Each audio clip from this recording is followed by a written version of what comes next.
creepy and geeky.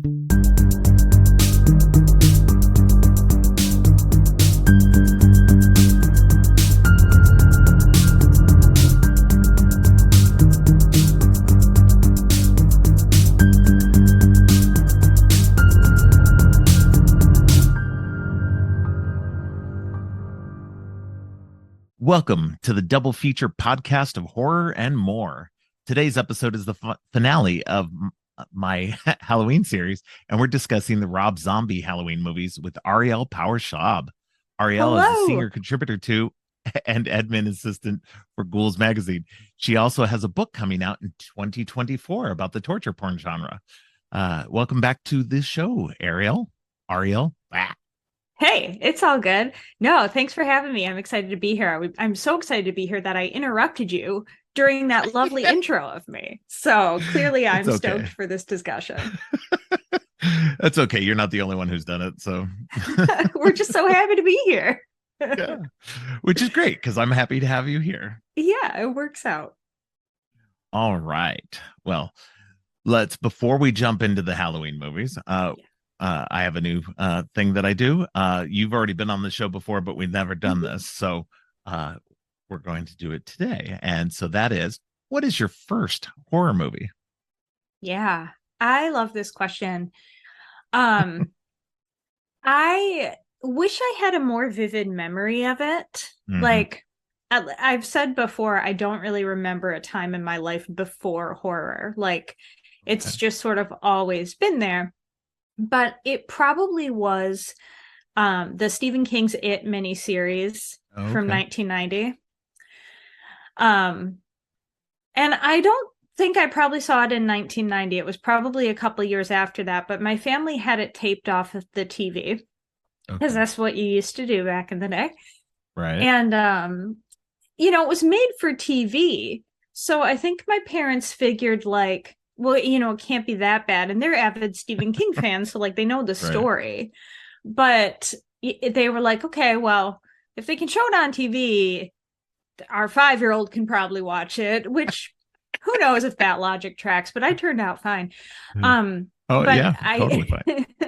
I do remember like wearing out that videotape that we had that was taped off TV a lot of times. And then similarly, I also have early memories of watching the Stand miniseries. Also taped off TV. And for a long time, that was my sick day movie. Like if I stayed home sick from school, I got to watch the Stand, which someone pointed out to me that that's very grim. Yeah, especially for being a sick day. Yeah. I never thought of it that way. It's really long. It's like 5 hours. So you can like put it on during like a school day amount of time and like take a nap. So Stephen King, I think, was probably responsible for my first horror movies. Okay. Mm-hmm. That's awesome. I remember watching both of those on TV. So since they were recorded on videotape, did they do the good thing and edit out all the commercials, like pause at all the commercials? If my older brother was in charge of taping, he did that and he was really good at it. Like, you got a feel for the timing of like when to press play and when to press pause. But I think if my mom or dad were recording, they just said, screw it and let it go. And you just fast forward through it. That's funny. Mm-hmm. All right. Well, very cool. All right. Well, we are on the final episode of my Halloween deep dive series here, and we are at the Rob Zombie Halloween movies, which were started off at least with the first one. The first one's a remake in a lot of ways, with basically kind of some added content and context to Michael's early life.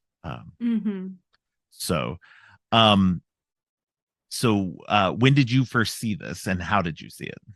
Yeah. So we're just talking about the 2007, just the first one. Yeah. The first one, right? For now. So I saw this shortly after it came out on DVD. I didn't see it in the theater. And I saw it with friends, and I remember I was in college at the time, and like we watched it together over summer break. Like I went home from school and we watched it together. Um, because my one friend was super stoked about it because she was like, it's going way more into Michael's backstory and you got to see it and it's going to be awesome. And I was like, I don't really mind either way, but sure, let's do it. So, like I remember that experience, like just a bunch of us like crowded around a TV. It's probably like the most teenagery young adult like scary movie viewing of my life actually, because normally it was either like me quietly in a basement or me quietly in a theater. But like gathering with friends to watch a movie is not Right. something I did a lot, at least not with like new horror releases. But I did with Right. this one, and so I have fun memory of that. That's cool. That's cool. Did you like it when you first saw it? Um, I really, so I pretty much felt the way I feel about it now, but I feel like I Okay. have a better like argument now. Like I really appreciate it, but I don't really enjoy watching it. Okay. Okay. And I think I couldn't have articulated that in 2007 as Right. well. Um, I tend to like Rob Zombie movies for the most Okay. part. There are some that I'm not as much a fan of, but I tend to like them. And so I liked what I couldn't articulate about it was like it feels kind of like Rob Zombie is fighting against it being a remake. I don't know if that's true. Like I have no clue Right. if there was like studio pressure or what, but it feels like he halfway does his own movie and then he halfway does a very safe beat by beat remake. And Right. like that doesn't feel natural to me. Yeah.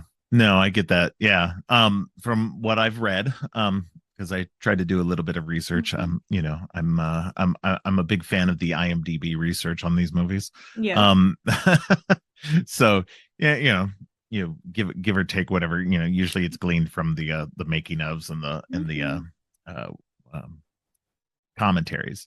But so apparently there was a lot of studio interference. Both of these were done through Dimension, which is, as we know, the Weinsteins, and they were not great. Like when it came to keeping their hands off of things, They really did they interfere a they lot. Yeah. yeah, and it's bizarre because you get people who and like so I'm not as big of of Rob Zombie um as as a lot of people are. Mm-hmm. His movies are just okay for me. They're Mm-hmm. not they kind of sit in this weird zone where I can I can recognize that they're made well. But they're typically just not for me. Yeah, I Um get that. and so and that's the same with both of these Halloween movies. And so um but it's interesting though that the Weinsteins did this with like Wes Craven and Rob Zombie, where they just like interfered so much with stuff, and Yeah. it just doesn't make sense to me, especially when you look at with Quentin Tarantino and Kevin Smith. It doesn't seem like they interfered with them nearly as much. Like they got to make the movies they wanted to make Yeah. without any issues. And so it's weird that they would mess around with the horror movies more like that. And I don't know if that's just because they didn't understand horror movies, maybe, or something. Maybe. I did they interfere a lot with Scream?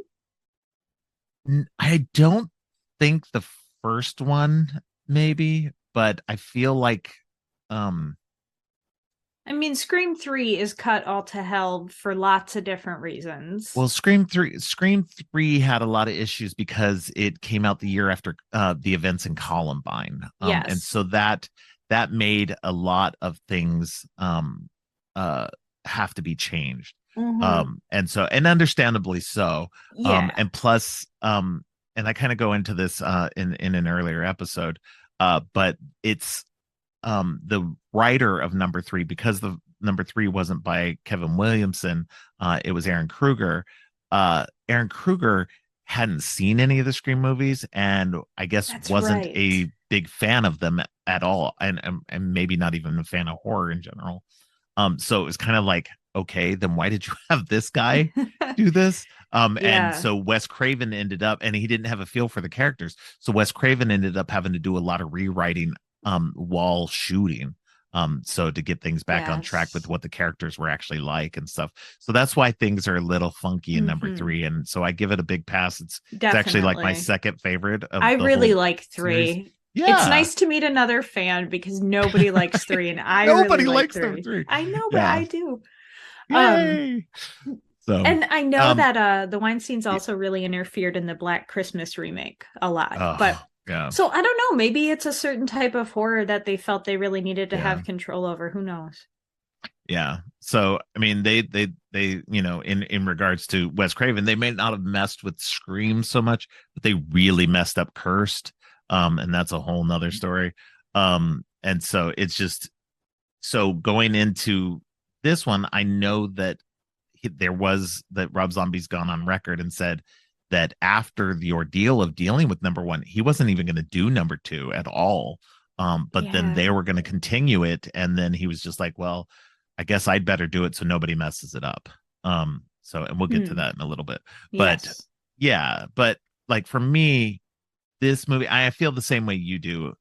That I can see where he's going with it, and I can see that there's a movie there that's and apparently this was another thing that I read that apparently he Rob Zombie himself is just not a big fan of remakes. So maybe that was what that push and pull was again in there Yeah. was he wanted to make something of his own, but he also was trying to keep it at least somewhat close to John Carpenter's original because John Carpenter did. He went to John Carpenter and said, "Hey, I want to make these movies." And Carpenter said, "Go ahead, make them your own," because Carpenter had written Right. them off after number three. So, Yes, and, he just liked cashing the checks. And honestly, yeah, good for him. yeah. I mean, he was just done with like anything after number three, and he signed off a bunch of the rights on it, and that's why they ended up making the movies they've done in this series. Oh, So the cult of Thorn. yeah. Yes. So, but yeah, it's so this one's interesting. I I don't I don't not like it. That's the thing. It's just like, Hmm. but I also don't like it. It's not it's so dirty and gross, and I get that that's what he's going for, and that's kind of Rob Zombie's aesthetic. Yep. Um that he just kind of shows the filth of humanity, and I get that. But I didn't really need that backstory for Michael Myers. Like I didn't need to see that he was this like bullied and and harassed young boy, and that he had this that he killed animals and all this other stuff. I didn't really need that backstory. It's you don't need that. And playing into the whole Lori is his sister thing, it kind of like and it's really funny too, because that was another thing I read, was that he didn't like number two, the original Halloween 2. And so to use that story bit from number two, that he was her sister or he was her brother, that it kind of weirded out, like, or made me go, well, why did you use that then if you didn't Hmm. like number two? And but maybe he liked that aspect of it. I don't know. Yeah. Um, so in regards to Michael's backstory, I think that that's often a thing I hear like that's a common criticism of remakes. And I don't say that to say it's a bad criticism. Like, Right. fair enough. I know a lot of people Yeah. didn't want the backstory for the killer in Black Christmas. And like I feel like I just hear that with a lot of remakes. They're like, I didn't need that. It's scarier when Yeah. you don't know. Um, but I think about like Rob Zombie must have seen Halloween when he was pretty young and Yeah. then spent a lot of time thinking about it. Yeah. And like Halloween on its own, 1978 on its own, is like Michael Myers is this shape. He's just pure evil. Yeah. He's not a person. I mean, barely. He's, the blackest eyes, like devil's eyes, whatever. Yeah. And so Rob Zombie goes, okay, well, what if he was a person? What would that really be like? Right. And I think that's interesting. And I totally get why it doesn't work for everybody. Like for some Right. people, the shape is much scarier. But it's like I think about how David Gordon Green and his team said they made Halloween 2018 ignoring all of the sequels.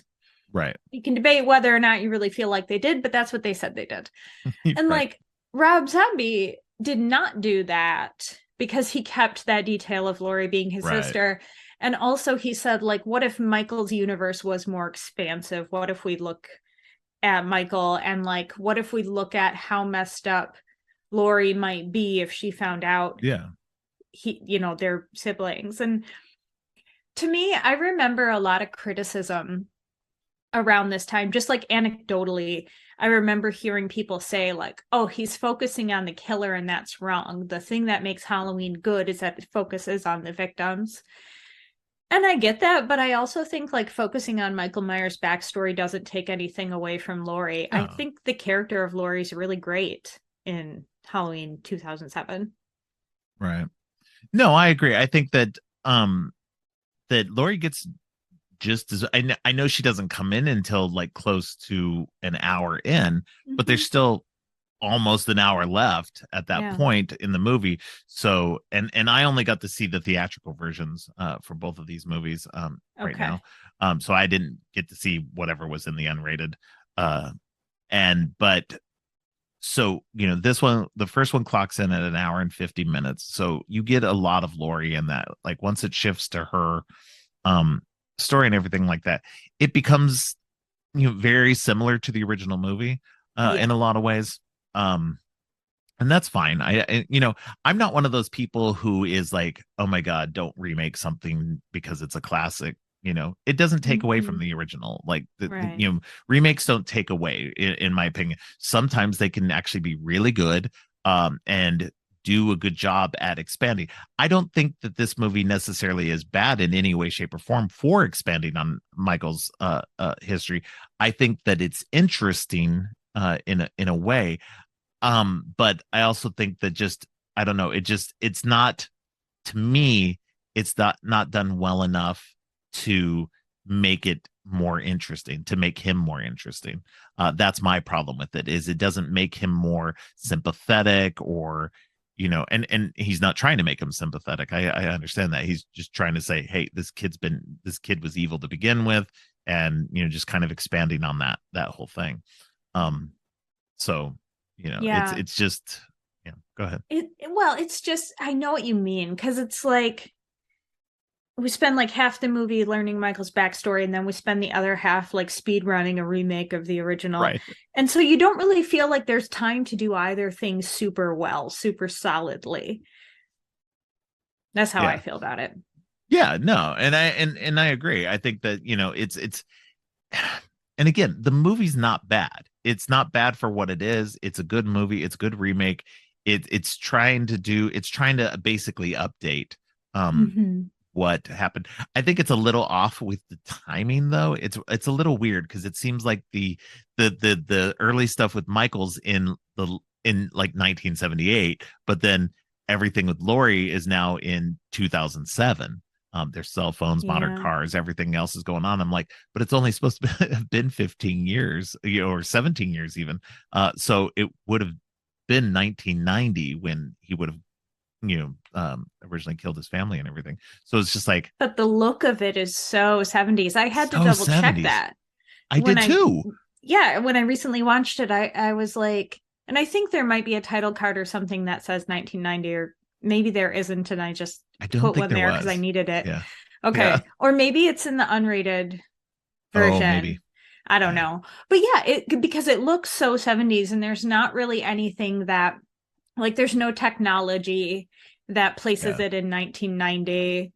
No, Like, all the kids look like they're straight out of the 70s, wearing 70s era clothes, and yeah. everything's just And weird. like Yeah. that came back a little bit, but that was more mid 90s than it was 1990. Yeah. Yeah. So, 1990 was still very 80s.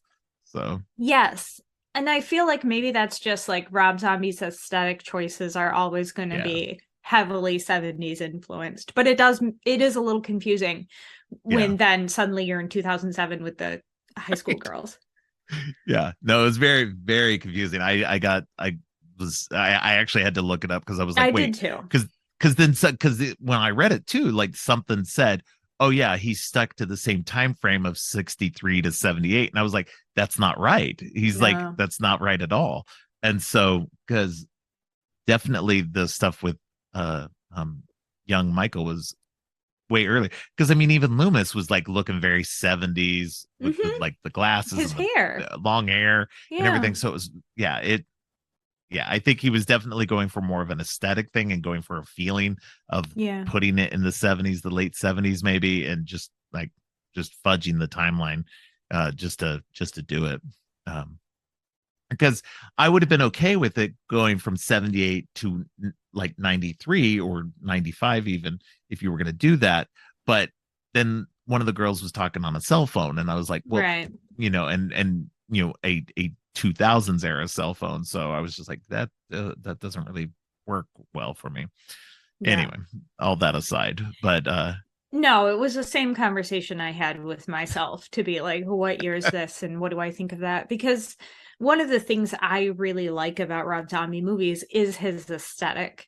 yeah, And you kind of lose that in the second half of the movie. The kills are very Rob Zombie, but yeah, I love the set of the hospital or the institution, whatever that Michael goes to. It's so lonely and it's yeah, so grimy. And it's like you hope you never would want to have a child there. And like, I think the way he can just, I mean, of course he's good at this, right? Because he's done all these music videos, but he can like make really efficient sets that tell a story, I think. yeah. And I do feel like the first half of the movie, like the house is a really good set and the hospital is a really good set that give me a certain way to feel about what's going on. Right. Yeah, no, I Mm-hmm. agree. Yeah, he's very good. Set design is definitely not an issue for him, and his Yeah. aesthetic is very. He's definitely got that Texas Chainsaw aesthetic that runs through a lot of his Yes. movies and stuff, which is fine. Mm-hmm. I'm not a huge fan of the Texas Chainsaw stuff, so it doesn't Which fully just work for breaks me. my heart every time you I say it. I'm know, so sad. I I know know. it's okay. It's okay. I have stuff like that too, where I'm like, oh, I Yeah. don't want to tell people I don't like this thing. Yeah. See, I'm not afraid. I'm just like, yeah, I No, don't like see, Texas you're better. Chainsaw Massacre. That's a better way to be. You should just say it. It's fine. That's But I okay. It's really probably do why I'm like not it. popular. That aesthetic does work for me, and like Yeah. I love House of a Thousand Corpses, and he really leans into it in that movie too. Yeah. No, and I actually really like Devil's Rejects. That's probably my favorite of any of his movies. And to be fair, I haven't seen Lords of Salem or 31 yet. I've heard Lords of Salem is great and 31 is trash. And so, I just I haven't would I agree, haven't had the actually. time to yeah. I haven't had the time to 31 watch is my either one yet. least favorite of his movies. And Yeah. I wanted to like it so bad. I was stoked for it. And I was like, oh, this Death Games on Halloween, Rob Zombie, sign me up. And it just disappointed me. So you can Yeah. maybe skip that one. Like if his other movies don't do it for you, do not watch 31. Yeah. Yeah. And that's what I've heard is like Lords of Salem is one of his best. It's one of his absolute best. And then, and people said I should watch that one. And but everybody I've talked to is just that, yeah, don't watch 31. It sucks. Yeah. So, I want to meet someone who likes 31 truly just to like, yeah. I want to know what they like about it because maybe that would Yeah. help me see it in a different light. Well, and that's what's always interesting too. Usually you can find somebody who likes, Mm-hmm. some like even the trashiest, dumbest movies. Oh, And so yeah. yeah, I haven't heard Usually anybody it's yet me. say this is true. So, listeners, tweet at us if you like 31. Tell us what you There you like go. about it because I really want to know, truly. Yep. You can tweet Okay, at that's everybody's Creepy and homework. Geeky, at Ari Hellraiser, and at Geek Thulu. Let us Yeah. know. So yeah. Uh, so yeah. So I mean, ultimately, I like this movie. I think that Mhm. it's good. It's not bad at all. I think that it's a decent remake, especially because this was during the time of all the remakes. We got Friday the 13th, Yes. Nightmare on Elm Street, Texas Chainsaw. We were getting all the classics all like redone all around the same time. Yes. And this was one of the better ones. I thought it doesn't fully work for me, but I can appreciate it and think that it's decent enough. Yeah. And and I like that, I that's one of the things that I do appreciate of the 2000s era is that we started getting this much more brutal take on movies, because especially growing up in the 80s, I was used to everybody complaining, oh, Friday the 13th is so bad and Halloweens are horrible and everything like that because they're so bloody and violent and everything. And having gone back and I'm doing these series on all this, they're not that they're fairly tame in comparison to what we get later on. Yeah, someone Especially stab in the you, 2000s. like you stab someone and they fall down, Yeah. or they get slashed and they fall down. There's some Yeah. brutal ones, especially in Friday the 13th, but Yeah. I mean, Tom Savini, what are you going to do? Like, but I mean, I love that about 2000s horror. That's exactly Yeah. the thing I love, is like the brutality on screen and not in real life, just in Right. fiction. But I really like that too. And a lot of these remakes went super hard. Yeah, yeah. And I think that's what's funny too, is that we've talked about this brutality in the 80s that really wasn't there, and is fairly sanitized. But now in the 2000s we've gotten so accustomed to this level of brutality that now going back and looking at it is actually pretty funny, not the 2000 stuff but the 80s stuff, and just recognizing that the 80s were really tame in comparison. Yeah. um It's like you get desensitized over time and you have to keep seeking something harder, oh which yeah, is, where torture porn comes from. where torture porn, the French extremity, and a lot of that Mm-hmm. stuff is just like crazy, which I don't get into. Like honestly, I've never like I have no desire to watch any of the French extremity stuff. Um, but I like what the Saw movies do. They're Mm-hmm. brutal. But I always felt like there was reasoning behind it. At least story wise, anyway. So it's interesting to especially with your upcoming book on this particular subject. I'd like to see more about what uh the whole genre, a lot of the stuff that I didn't gravitate towards. So Yeah. And not to like plug myself too much, but like yeah, I toot your am own horn. I'm kind of hoping to do that for people, because I do feel like the 2000s brutality in horror movies is kind of shit on and kicked by Mm-hmm. other horror fans. Even like saying you like the torture porn subgenre is like a hard thing to say out loud. People really don't like that when you Yeah. say that. So I'm hoping that if people read my book and enjoy it, even if they don't want to watch the movies, maybe they can see what other people like about them. And then, Right. like, maybe it won't be so shameful to say that, it's Hostel 2 is a comfort movie for me, like, Right. or Yeah. whatever. So, yes. Yeah, no, I think that it's interesting because I mean we all gravitate to whatever we gravitate towards, and Yeah. it's just whatever, like, and that's what's interesting. Like I said, I'm not a Texas Chainsaw fan, Mm-hmm. and but I gravitate towards stuff like that's more Evil Dead, and so Yeah. and speaking of Evil Dead, they had that the 2013 reboot, Mm-hmm. remake, whatever. And that one is like, the first one, it was built, was like, it was part of the video nasties in the Mm-hmm. UK, because it was so violent and everything. And you look back on it and you're just like, this is very, very tame, especially even compared to Evil Dead. Evil Mm-hmm. Dead 2, I mean. And then you go into Evil Dead 2013, and that was brutal. Like I was I literally in love the theater. My it. son and I went. He was 16 or 17 at the time, and we went to the theater and watched that, and we were both cringing through it. because it's so brutal. Even now, like I watch it and it's like I can handle it a little bit more now, but it's so funny. And I'm not squeamish at all. Like Mhm. I have a hard time with that. Although I'm squeamish with real stuff. Like you show me real Me surgeries and too. stuff like that, and I'm like, oh nope. No, I get So grossed out so fast. yeah, no, it's gross. Yeah, I can't watch real stuff. No, No, it's I'm with you. And I need yeah. to see, I cannot wait to see Evil Dead Rise. Oh, me too. Yeah, that's yeah, high on my list. So, Yeah, I figured. but yeah, of course. But yeah, so yeah, but getting back to Halloween. Uh Yes. so is there anything in this movie that you particularly don't like? Um,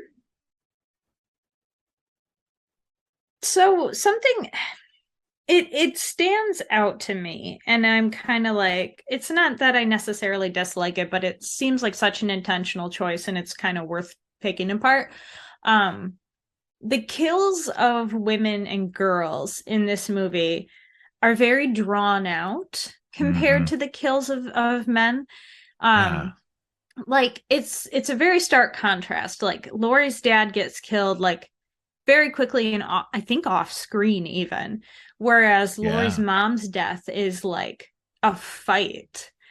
Yeah. And Annie, she doesn't die, but like her chase scene, she's Brutal. topless with Yeah. blood all over her. And I was like, is this just, did you just want to get Danielle Harris with bloody tits running around in your movie? Because, like, Right. if you did, I don't necessarily have a problem with that. But it's just, it, like, it's such a stark contrast between the kills of the men and the women in this movie. And I'm watching it through a critical lens as I'm writing about it for my book. I'm like, oh, there's something to this here, because Yeah. usually in Rob Zombie movies, everybody kind of gets it the same. Yeah. So that was surprising to me. It's interesting. I'm wondering if he was um maybe making a commentary on the way that the 80s movies or 70s and 80s slashers and everything like that, with final girls and stuff like that. Maybe he was making a commentary about the Maybe. brutality in that way. I mean, and to be fair, I haven't read up on any of that. But it is very interesting though too, because most of the people that were in his life who were bullying him, his stepfather, the kid at school, everybody that was really bullying him were men. And Right. so you would think that the brutality would be focused on men more than on the women. So that is an interesting choice.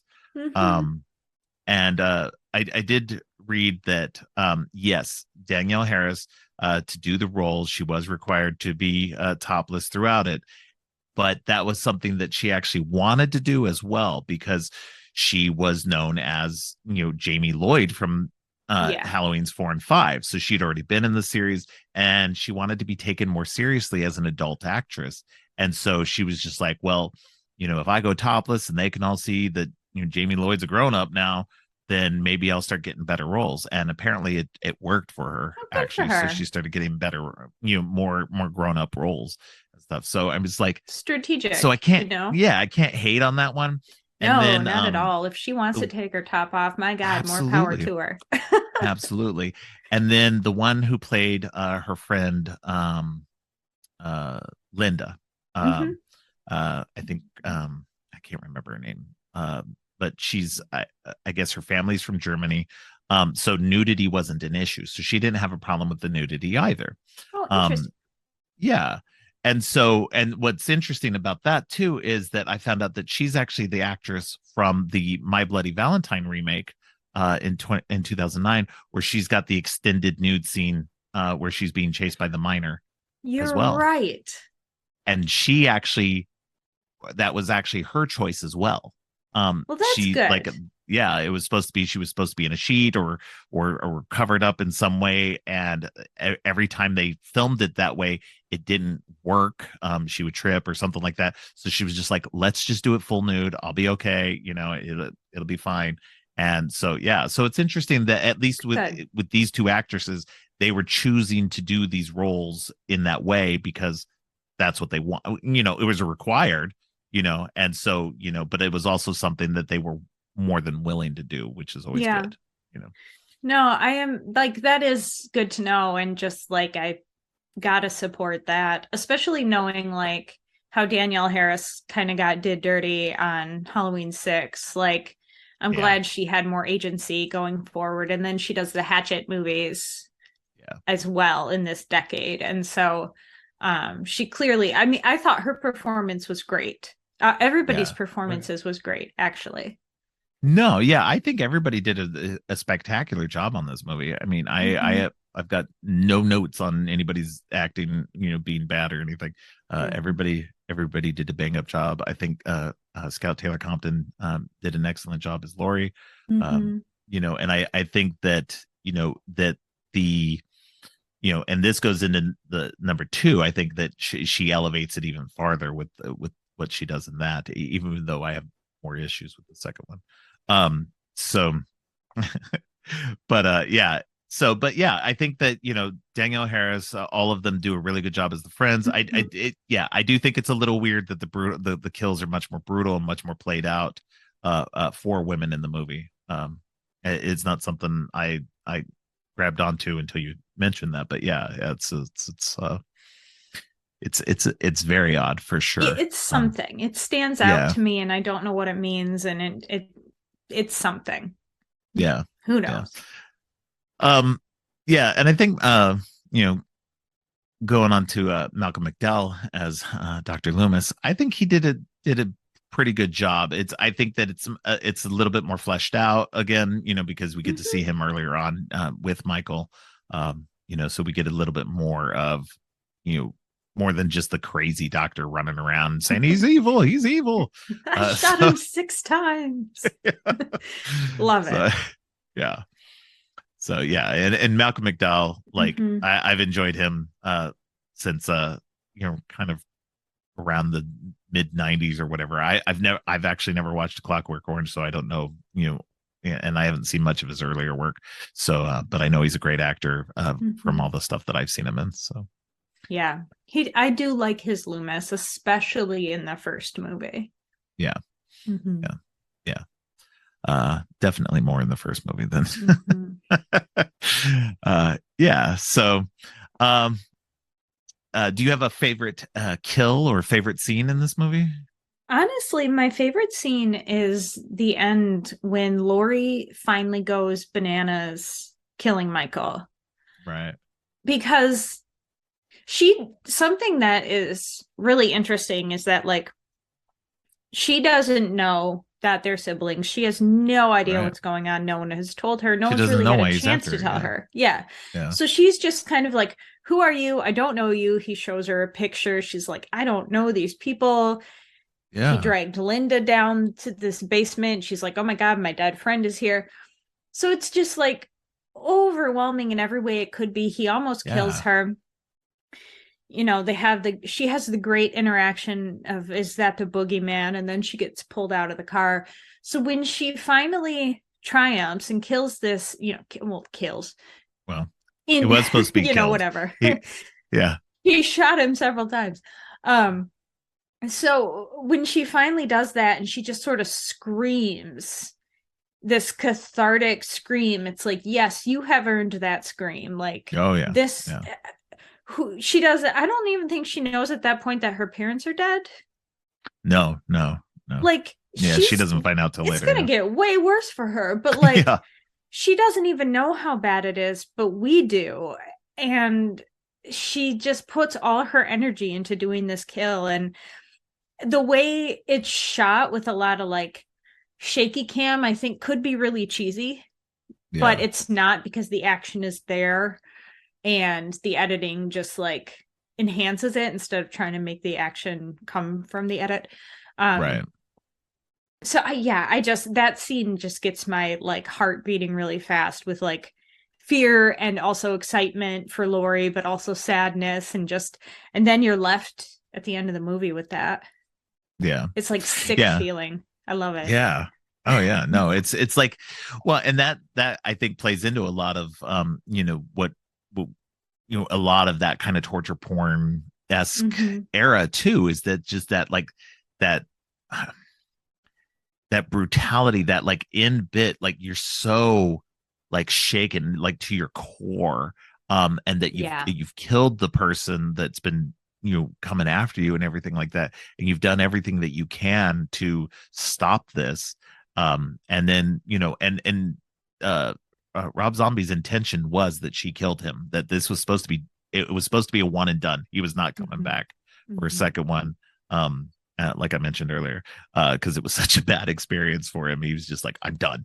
And so it's so yeah, no, I think that's a great scene. I agree. Mhm. I think Mhm. that's awesome. Um, yeah, I'm trying to think if I have any favorites. I don't know. I think it's funny the way Bob is killed is almost exactly Yes. like the first one. Um, Yes. and it always cracks me up too, because there's no way that knife would hold a human body up like that on the wall. So Yeah, that's those kills true. always crack me up. The thing that cracks me up about Bob's kill is the idea of Michael Myers putting a sheet and Right? glasses Like on, like why? like Yeah. I'm gonna go do a prank before I kill. Like it was ridiculous in the first movie. It's ridiculous in the remake. I love it Yeah. both times. I don't care. It's Yeah, because great. it's the only time he ever does anything like that. It's Yeah. like the mask is himself, so he's already covered. Yep. And then to like cover himself with the sheet again and put the glasses on, it's just like, well, It's dude, very, like, it's like a level. He's like, what if I was silly? Do I like that? No, I don't right? like that. I'm not going to do that again. Yeah. Yeah, yeah. He thinks it's weird, just like the audience. He's just like, yeah, I'm not Yeah. doing that again. He's like, we all agree I shouldn't do this again, right? Okay, great. All right. Well, before we move on to the second one, is there anything else you want to say about this one? Yeah, and this also applies to the second one too. Okay. Um, the version of these movies that you watch, whether you watch the unrated or the theatrical, can really impact your enjoyment Yeah. and your experience of them. Um, Sometimes I think like director's cuts are like 4 extra minutes of nothing, and you're like, whatever, Yeah. why did I pay Krampus naughty cut? Why did I pay extra money for this? For example. Yeah. No, I love it. I whatever. I can't help myself. But the It's theatrical in versions, 4K. That's why. I know it's good. I love Krampus. Me Um, too. the the differences between the theatrical releases and the unrated releases are pretty different. Yeah. And if you don't like one, you might like the other. The unrated ones are much nastier, but especially as we're going to get into in the second movie, I think the unrated one tells a better story Okay. of Lori and of how she's Okay. doing. So I wanted to throw that out there, listeners. If you've only seen one version, maybe check out the Yeah. other one too. But Definitely. if you can find it. Yeah, that's the only problem. I'm hoping that somebody puts out, like maybe Scream Factory, since they've already put out the other 8 early ones Mm-hmm. out in 4K. I'm hoping that they're going to get the license to do these two as well in 4K, and then I can add them to my collection. So Yeah. I own so, the theatrical versions on Blu-ray and the unrated versions on DVD. So sure, let me buy a okay. third version from Scream Right. Factory.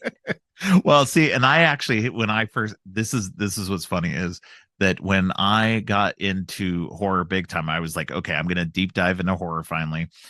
This was in 2018, early 2018, and one of the first things I bought was the 10 movie collection of Halloween Mm-hmm. from Walmart. It was like $40. So I was like, oh, that's a good deal. It's like $4 a movie. And that one actually had the unrated cuts of these two movies. But I ended up, when I started getting these 4Ks, I have a habit of getting rid of the old Yeah, versions. which makes So sense. yeah, so I got rid of them, and hoping that there'd be 4K versions coming out, but that hasn't happened yet. So now I don't Yeah. have the unrated versions anymore. I actually had to buy these theatrical cuts on Vudu recently, and so but which was nice because they were only $5 each. They were on sale, so Yeah. And that if you're worked out not well for big me. fans, if you're not Yeah, like a big fan of these movies and you're not going to rewatch them a bunch of times, then that is yeah. fine. But There's some I, stuff that I'll keep in my collection, even if I'm not going to watch it like a ton of times. Like most of these Mhm. Halloween movies, I'm probably never going to rewatch all that often. I like having them in my collection.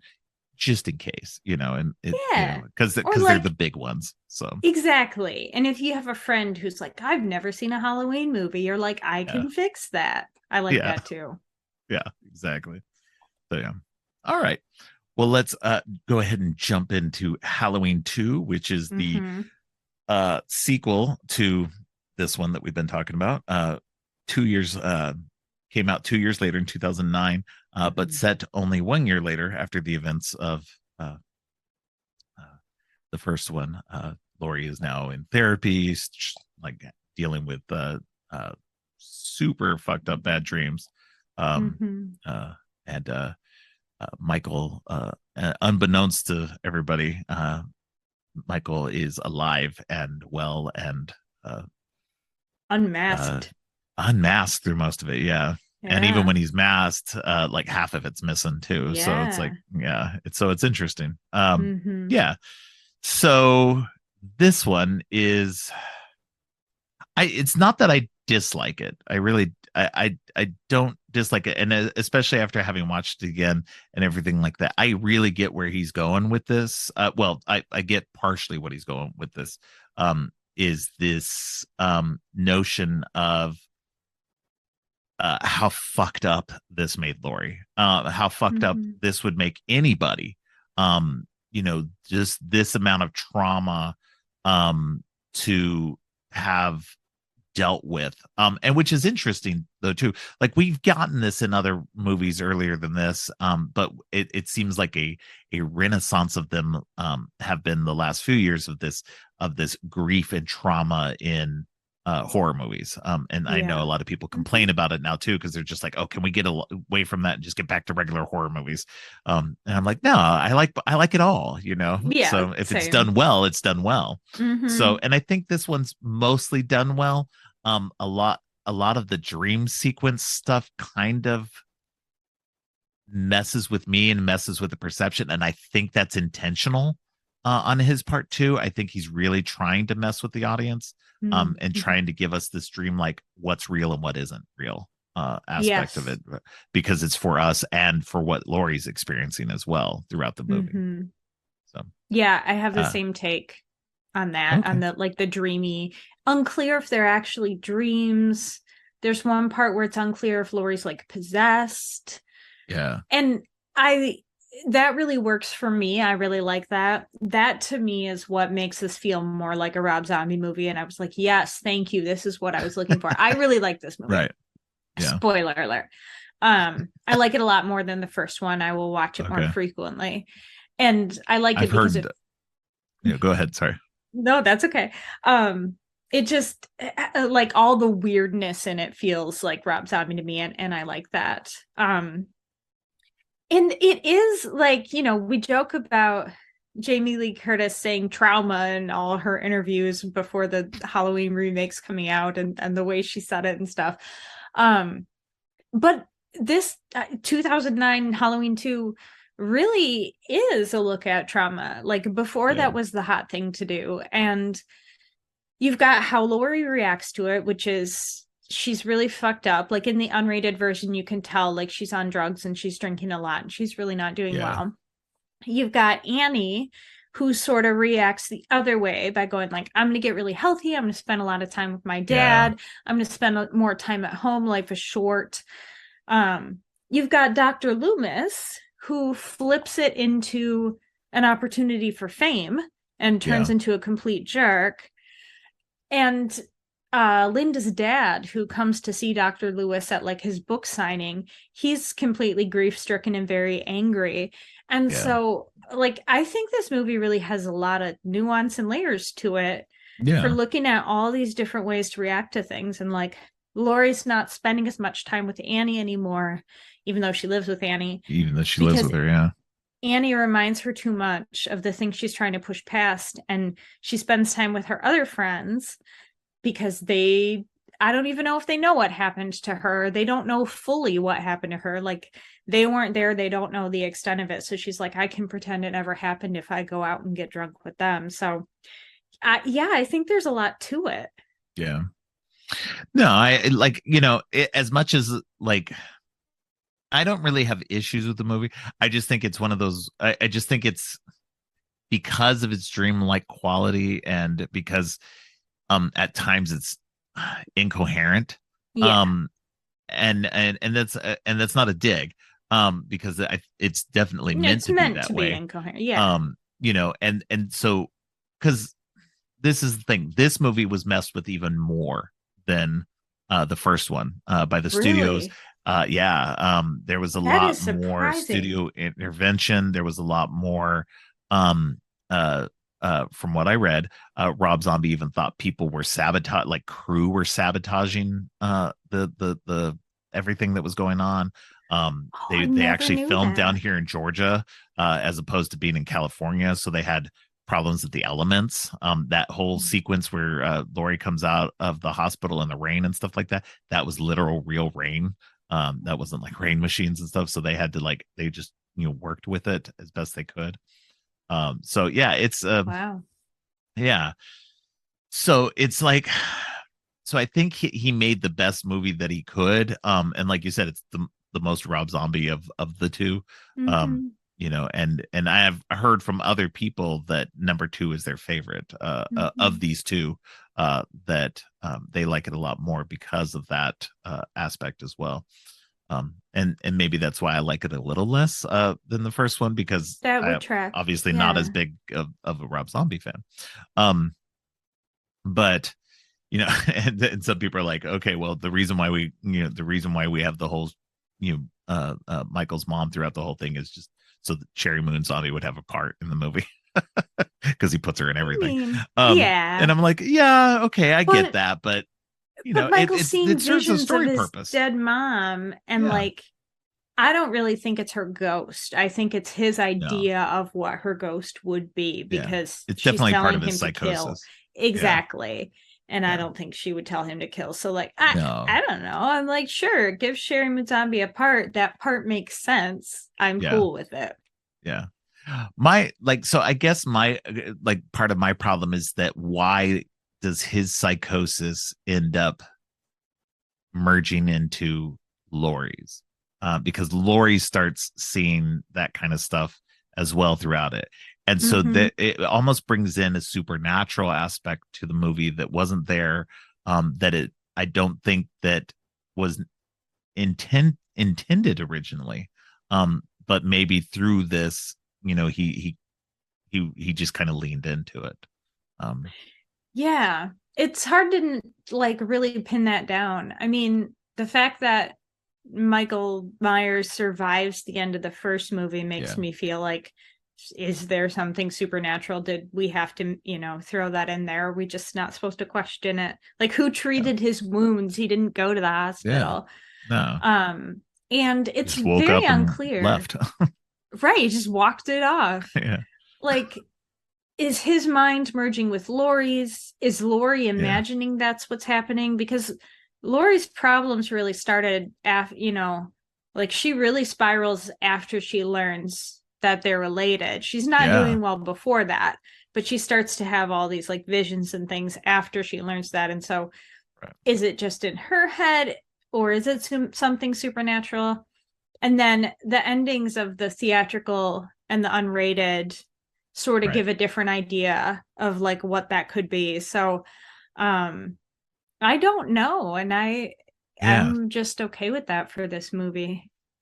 yeah. Because in the theatrical, we see that Laurie survives the events, but Mm-hmm. she's now gone, insane enough that she's been put in a hospital, and she's Mm-hmm. got an evil smile, almost like she's been infected by it. And now she's gonna, be the next killer. Mm-hmm. And in the unrated cut, she dies. Mm-hmm. Everybody dies at the end, and so Yeah. and so which leaves it more final, Mm-hmm. and just kind of closes off everything. They obviously, the studio wanted the Lori living ending so they could do a number three, and apparently they tried to, and just ended up spinning their wheels, thankfully. Because I think that the her dying in the end, I think a more final ending was better. Yeah, I don't, as much as I really like the second one, I don't want to continue on with that story. The thing Yeah. about Rob Zombie movies is they're too brutal to go on Yeah. for so long. Like, you need Yeah. them to end and be released. Like, if there was a whole franchise based on this Laurie Strode, it would be too upsetting. Yeah. Yeah. And that's kind of the big thing for me. Like, with both of these movies, like before I rewatched them this time, I was of the opinion that it's hard for me with these movies to really fully engage with them because on the first viewing, I felt like there was nobody really to root for, not even Lori. Mhm. Everybody just seemed just not terrible, but like I wasn't invested. Not that Mhm. I ever fully get invested in a lot of these characters, but I don't know. It just feels like it just felt like his movies can be so dark and nihilistic at times that Yeah. you have a hard time rooting for anybody, even the people who are trying to survive this. Hmm. Because a lot of times he does kind of, at least with the Firefly trilogy, that one is focused on the Firefly family, and they're the protagonists in a way. Hmm. So you're going Hmm. along with them, even though they are terrible, terrible people. So, Right. um, so you kind of you want to see their story, but you're also not rooting for them. So at least in my opinion, I think that's where we're supposed to go with that. Um, but yeah, I think that with on this second viewing and stuff like that, I definitely was more sympathetic with Lori, and uh everything that was going on with her, especially because with the sister angle and everything, she didn't know. She had no clue. Hmm. Like you said with the first one, she's thrown into this situation. He wants his sister, and she doesn't understand that. She just sees her friends attacked and Hmm. thinks that she's going to be killed too. And this guy is monstrous. He's huge. Yeah. And so she's just trying to do everything she can to escape. She doesn't understand that, and because he's not talking, he's not explaining himself, he's just giving her a picture that she doesn't understand. And then in the second one, she finds out, like, because she Hmm. didn't know, even the audience knew from the first one, but it's not through until midway through this one even that she finds out that she's Michael's sister. And once she finds that out, it's like it makes everything worse, like way worse. And how And she so, finds out is such a oh, it's bummer horrible. too. Because Yeah. it's like nobody sat her down and told her. And look, I don't know how to handle this. I don't know what would have been better to do, like before Michael comes for her, but maybe after Michael comes for her is a good time to tell her, like, hey, he didn't attack you randomly. He attacked you for this reason. What would you like to do Yeah. with that information, young adult? But she just reads it in Loomis's book, and she feels like everybody's been keeping a secret from her Yeah. that she needed to know. And so, like, Loomis wasn't supposed to write that in the book, but then he did to sell more books because that's where he's at. So I feel awful for Lori at that Yeah. part, because then she's like, I'm gonna run away from everybody who kept a secret from me, and that's how she ends up like getting really drunk and being in a bad situation. So Right. Yeah, no, I agree with you. I think that that's, they should have they should have like somebody should have sat her down after the mm-hmm. events of the first movie, while she's, healing even or whatever, and just be Mm-hmm. like, look, this is the reason why this happened. At least in some way, this is how we understand that this is the reason that happened. But Yeah. especially if Loomis is going to put it in the damn book. Like at least Yeah. he should have said something, Yeah. And so, even if it's just like an off the cuff, he's coming after you because you're his sister, Mm-hmm. and something, and it just, yeah, that part was just like, why would you not tell somebody that? Why would you continue to keep that hidden? Sure, he's dead. At least they thought he was dead, and they thought, okay, Mm-hmm. well, we can just write it off or whatever. I guess that's what they thought was, you know, let's just write it off, not say anything, and try to spare her that, you know, that extra pain or whatever. But it's like, Mm-hmm. But if something like this book happens or somebody else finds out this information, which it's not like it's very hard information to find, Mm-hmm. then, you know, I don't know. It's just, yeah, it's just a bad situation, like on top of everything else. Mm-hmm. Um, Mm-hmm. I think it's interesting. Like a couple of things that I read was one that some people theorize that the events of this second movie are um like all the killings are actually being done by Lori. That her psychosis has made her think that it's all Michael and she's the one doing it, which could Hmm. end up with the same theatrical ending that by the end of Mm-hmm. it, she's killed everybody and now she's in the thing without necessarily laying it out there for the audience. You know, it's more of a, you know, the audience's interpretation of the events. Interesting. I wonder, like, does that work like logistically in the movie? That was my problem because I don't think it works logistically. Because she like she's out at the like the concert or whatever party When Annie gets when killed. Annie's attacked. Yeah. Yeah. And so it doesn't Hmm. really work logistically wise. But again, that could be more of a, you know, she Her experience of things. yeah, like it's because of the kind of dreamlike altered conscience like narrative that we get in this thing that you could say, okay, well maybe she killed the cop and Annie and then went to the party, you know, and so Mm-hmm. like, you know, because it doesn't necessarily give us whatever these times were, you know, Yeah, so the narrative could be very slippery there. So I it could could see where be. people's theories could fit. I don't really like that theory. Um, I don't really buy it. yeah, It's interesting. I'll think about it next time I rewatch this yeah, and just kind of see what I think of that, but it never struck me. Hmm. yeah, yeah. One thing I did find interesting with this movie that you don't really get with a lot of other movies is that the survivors have are very scarred. Both Annie Mm-hmm. and Lori both have scars all over their faces Mm-hmm. from getting slashed, and you don't see that a lot. And Yeah. in part that's because when you do watch a lot of these you know slasher type things, the slasher tends to go for the gut or the chest or whatever. Mm-hmm. So you're not getting a lot of slashing going on, which is ironic. Um, but and whoever does survive is usually just, you know, a wound in their shoulder or whatever. You know, I'm Yeah. thinking specifically a lot of like Scream Yeah. stuff that, you Yes. know, you get more of the people getting stabbed in the back or the chest or the shoulder or whatever and Mm-hmm. surviving that. So yeah, so I did think that was interesting though that, you know, Yeah. we got that where they were actually making sure to put makeup on their faces to show that they were scarred and them having to live with that on their faces to tell that tale. Mm-hmm. So that would add an extra Yeah. layer of that having to live with that knowledge of what happened. So something that And you it's don't something really they get in a lot of can't. movies. Exactly. And it's like that's something you can't, people are going to see your face.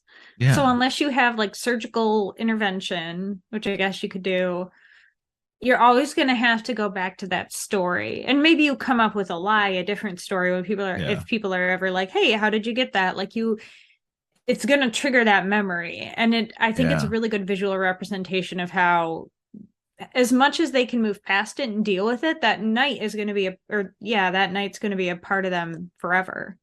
Yeah.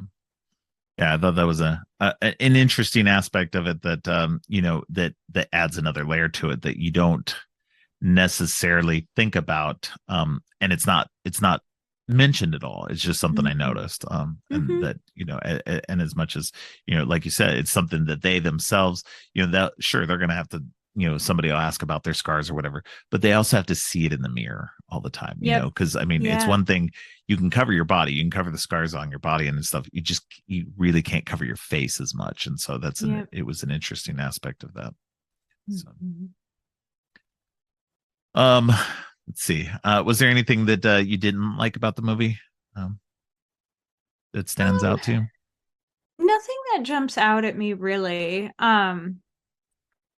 I mean, I think it overall really works for me. And like it feels more like it's so interesting to me that you said this one's even more messed with than the first one, because I've Yeah. always thought it felt so much more like his movie. So I didn't really have anything come to mind when I was trying to think about like what don't I like as much. I don't like that he kills a dog and eats a dog, Right. But but that, I mean, that's staying on brand with the original that is. series as well. It So is. So I was like, well, I got to give it to you. yeah. Yeah. Yeah, unfortunately. Yeah, it's never okay to kill the dog in these movies. I So know. And then he eats it raw with his yeah. hands. I was like, ugh. Yeah. You would think that just, somebody who's that big and that, you know, brutal, he could find food anywhere, just, go rob a He's store. choosing to eat that Yeah. dog. Yeah. Yeah. Like, so it's an odd choice for sure. Mm-hmm. Um, yeah, yeah, I can't, like, I don't necessarily have anything negative to say about the movie. Like I said, I think that it's good. I think that what it's doing is interesting. I agree with you. I think it's interesting that for a movie that he says that was, interfered with a lot, that it does feel very much like he had more say in the story, at least in Mm-hmm. this one.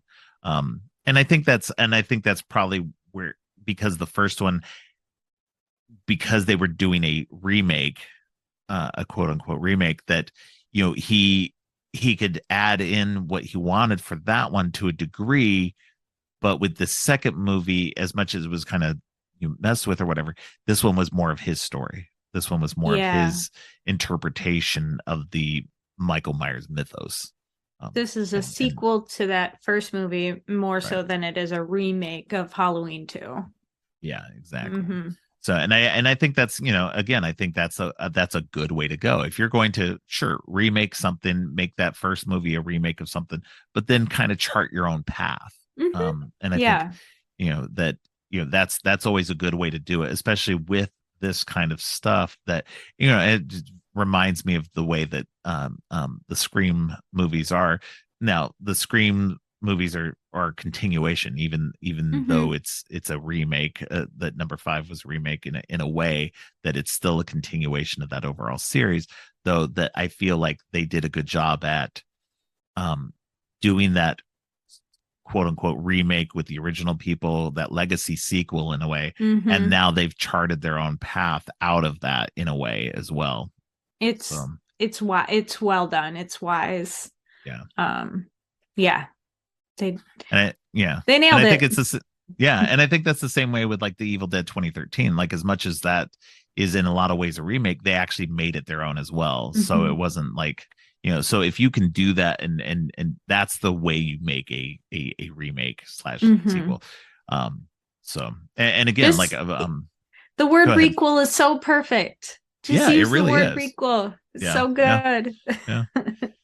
And like, what's it called, the Friday the 13th reboot. I think that is a great entry to the series as well, that I wish had been able to continue to see where that version had gone on after that point. I know I've seen it, but I never remember it. Oh yeah, One no, day I'll I think it's rewatch really it. good. Yeah, I rewatch definitely. Freddy versus Jason most frequently, which again Yeah. tracks with me. I like Yes. trash.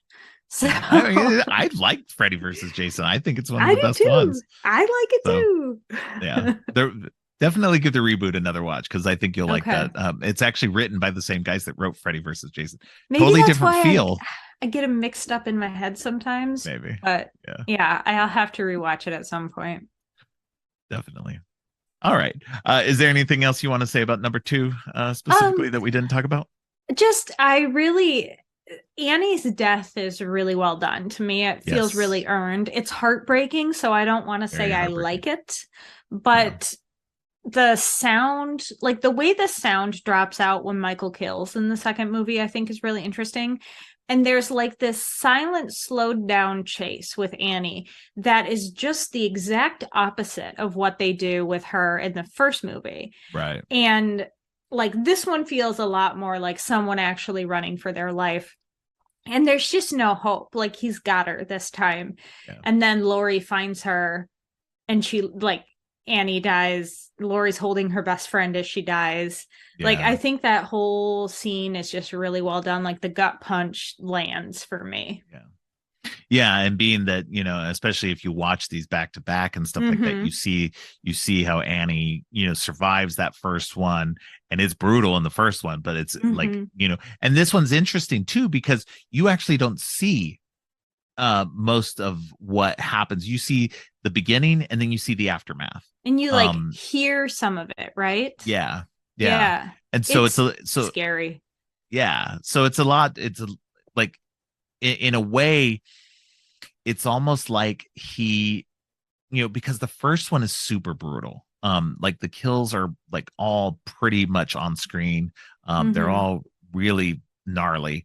And in this one, he went for like there's still brutal and they're still gnarly, but he went for some more subtle touches, which I appreciated a lot more too. Yeah. Because sometimes you gotta enjoy the subtle kills.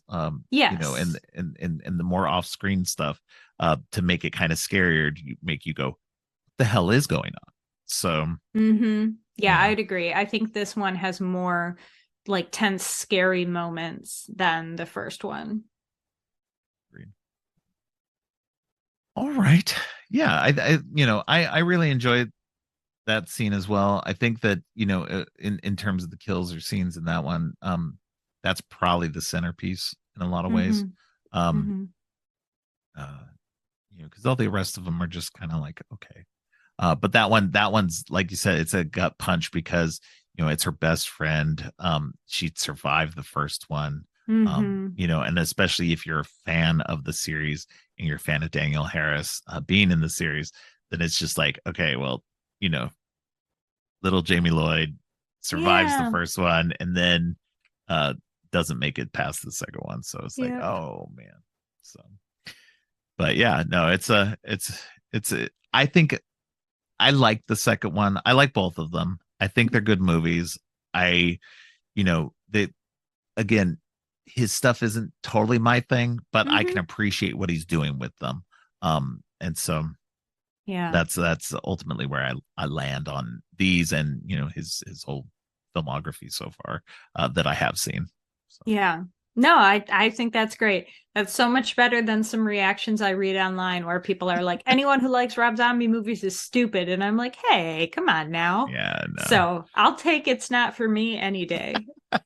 And that's how I am with most movies. Is like if Yeah. it's something that I don't enjoy or whatever, I realize that that's just my taste, and it's not Yeah. like the movie is inherently bad in some way. Although some movies are inherently bad.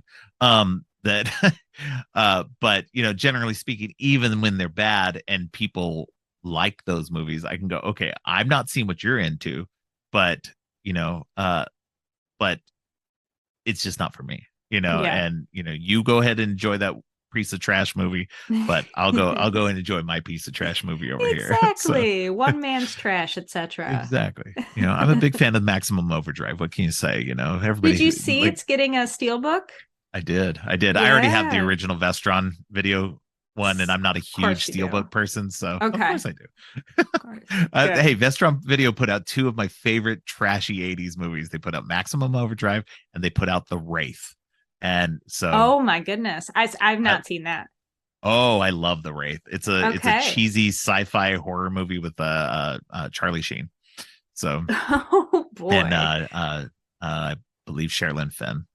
They're both in it. So Okay. yeah, it's really good. It's about race cars and like it's weird. Yeah, definitely go watch a trailer for it. And if I can find where it's streaming, if it's streaming anywhere, I'll send you a message about it. Sounds great. Yeah. So all right. Well, that's all I have. Why don't you let people know where they can find you and plug anything you Yeah. want to plug? Yeah, for sure. Thanks. So you can find me on Twitter at Ari_Hellraiser. I'm also on Letterboxd and Instagram at the same handle. I kind of know how to use Instagram. I'm learning. Also check out ghoulsmagazine.com. We're a UK-based horror website that analyzes horror through the female perspective. We've got a ton of free content on there, and we also have membership where you can get exclusive content, because who doesn't love exclusive content? So if you're not already following Ghouls Magazine, at least check us out, because we're doing some cool stuff over there. Definitely. And I know you're doing a lot more podcasting over there with them as well. You're doing a lot more deep dives into some stuff too. We are, yes. We have our monthly themes where we try to do our content in addition to like press and, new releases and stuff. We pick a monthly theme, and so we'll have a couple podcast episodes on that theme and then some articles on it too. So you'll hear me on that podcast pretty often. All right. Sounds great. Definitely, I'll be checking it out for sure. Oh, so. Thank you. All right. Well, thank you for being on again. I always love having you on. It's always a blast. Well, thank you. Yeah. Thanks again to Ariel for joining me. That's it for the Halloween series of episodes. If you're interested in an episode on the David Gordon Green trilogy, please check out episode 28, which was my first year anniversary episode that I did with my daughter, Katrina. Next week, Kelly Gredner joins me to talk about 2 Adam Wingard movies, You're Next and The Guest. Thanks for listening. If you like what you've heard, please consider giving the show 5 stars and a review on Apple Podcasts and Spotify. Also, please share the podcast on social media to help spread the word. Make sure to subscribe on your favorite podcast app or at creepyandgeeky.com. Music for the podcast composed by Jerry Smith. You can follow the podcast on social media at Creepy and Geeky on both Twitter and Instagram. If you'd like to follow me, I'm Geek Thulu on Twitter and geek.thulu on Instagram. You can support the podcast by donating to the Ko-fi page. All of the links are in the show notes. Finally, don't forget, stay creepy.